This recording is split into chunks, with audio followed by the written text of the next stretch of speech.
David Susilo Unscripted YouTube channel videos are recorded using lenses provided by ShiftCam.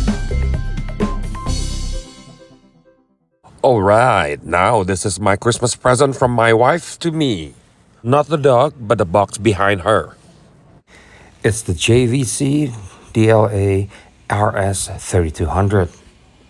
I've been using the RS3200 for a couple of months now, but that's my client's projector, not mine. This is finally mine. It is still as heavy as before, 65 pounds gross weight inside the box.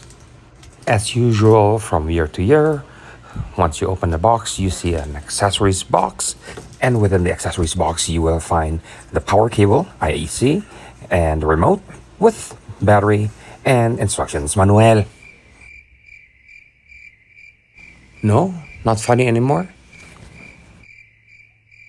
Oh well, here's the video of what's inside that tiny little box. The IEC cable.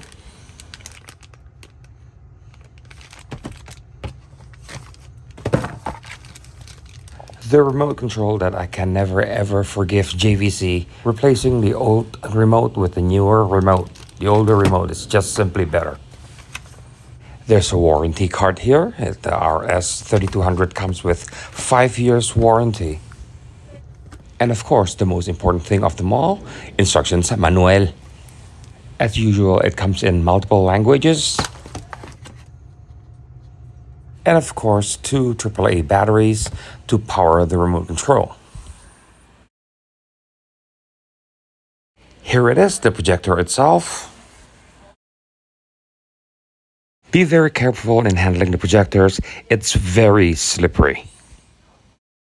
And as we have all experienced before in the past, heaviness and slipperiness, they're just not good with each other. Here is the back of the projector. From the very left, it's a 3D synchro, HDMI input 1 and 2. They are both 48 gigabits per second capable. Yes, 48, not 40, like most projectors are. Going back to the back of the projector, the next slot is for RS232C, USB slot to back up your settings, to reload your settings, and to do firmware updates, an RJ45 connector, and 12-volt trigger to trigger up and down of a screen, for example.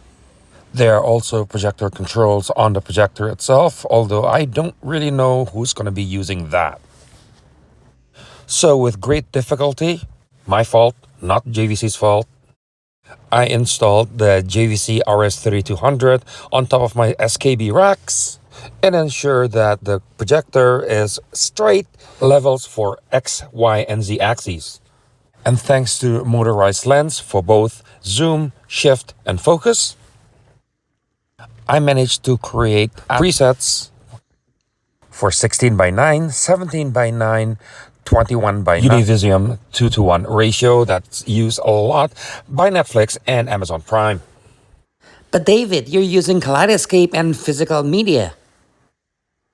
Regardless of my dislike of streaming, they are still a necessary evil. Some TV series, especially TV series, are not available on physical media, so I still rely on my Netflix, my Amazon Prime, Apple TV Plus. And how's the picture quality? Well, compared to my JVC RS3100, surprise, this thing looks beautiful. The color accuracy out of the box is better than my RS3100. Extremely sharp picture. Much improved brightness, far improved optics. Far 8K Shift X. And also now much quieter, like whisper quiet 8X E-Shift. All combined into one huge step of improvement compared to the RS3100. Is it worth going up to 3200 when you're using the 3100? I think so. But as usual, priorities are different from person to person, so your miles may vary.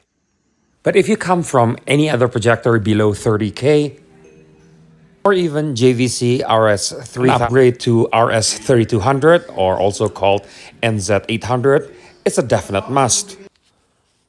And if you're still watching my video, here it is. My recommended settings for the RS3200 or NZ800.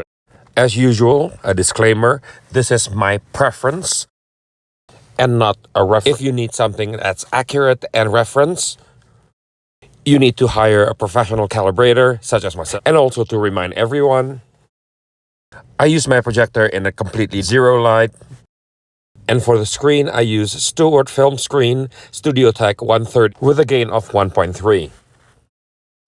And here it is, my recommended settings. Again, and I cannot stress this enough, this is my preference and not calibration setting. So let's start with the HDR settings. Set the picture mode to Frame Adapt HDR. Click More Settings. Set the laser diode power to 64. This is so you can get the brightest laser diode power while still maintaining the fan noise to the set dynamic control to balance and aperture to full open or maximum. If you need the full DCI P3 color space, set color profile to 1. I prefer a brighter picture, so I just set the color profile to normal. And of course, I use the theater optimizer to on. From there, I go to HDR settings and set HDR tone mapping to frame by frame and deep black turn to on. This helps the black level looking blacker without sacrificing shadow detail. For MPC, I turn 8K Shift X to off. This makes the picture quality looks even sharper. There's absolutely no right or wrong settings for this, so you can use the 8K Shift X on if you want to. Just make sure you turn it off before you're doing focus for your projector. Now let's go all the way up and then go to the third tab from the left and go to the screen. Once you press enter, set screen adjust, enter the screen number, screen aspect ratio, gain, then scroll down to theater optimizer and press enter again. Then it will take several seconds to think about. And once more, click Set. Now that you are done with the HDR settings, let's go to SDR. For SDR settings, I use the picture mode Natural. Then I go to More Set. Set the LD power to 0. Yes, 0. And set the aperture the maximum. Depending on the size of your screen, you can even set it to -5. Then set the color temperature to 6500 or 7500 depending on your screen, with the 7500K to be closer to the 6 requirement than the 65.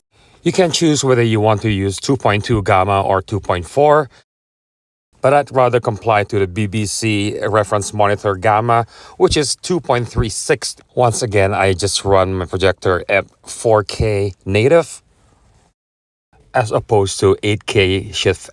So there you go. You've seen the unboxing. You've seen me installing the projector. You heard the review. I already gave you the recommended settings. So yeah, please click like, share, and subscribe to my channel. Ask any question you want, but don't forget to tag my name so I can be notified by YouTube. Smooth.